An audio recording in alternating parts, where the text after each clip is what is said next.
السلام علیکم، آپ دیکھ رہے ہیں سٹی نیوز اور میں ہوں محسن ندیم۔ بلیٹن میں سب سے پہلے آپ کو بتائیں کہ چشتیہ میں تھانہ سٹی اے ڈویژن کی حدود میں رات گئے ڈکیتی کی واردات۔ 4 ڈاکو نجی میڈیکل سٹور کے عملے کو یرغمال بنا کر 2.5 لاکھ روپے کیش اور 4 موبائل فونز لے اڑے۔ مزید بتا رہے ہیں حافظ محمد بشیر۔ جی بالکل، چشتیاں کار پر سوار 4 ڈاکوؤں نے بڑی دیدہ دلیری کے ساتھ نجی میڈیکل سٹور کے عملے کو یرغمال بنایا۔ دوران واردات ڈاکوؤں نے 2.5 لاکھ روپے کیش اور 4 موبائل فون لے اڑے۔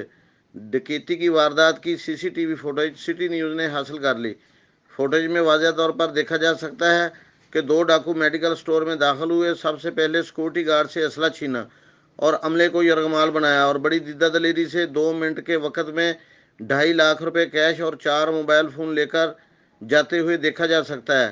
ڈاکوؤں کو دوران واردات سیکورٹی گارڈ پر تشدد کرتے ہوئے دیکھا جا سکتا ہے۔ 2 ڈاکو میڈیکل سٹور میں داخل ہوئے جبکہ باقی 2 ساتھی گاڑی میں انتظار کرتے رہے۔ تھانہ سٹی اے ڈویژن پولیس موقع پر پہنچ گئی۔ کیمرہ مین ارشد ہاشمی کے ساتھ حافظ محمد بشیر، نمائندہ سٹی نیوز چشتیاں۔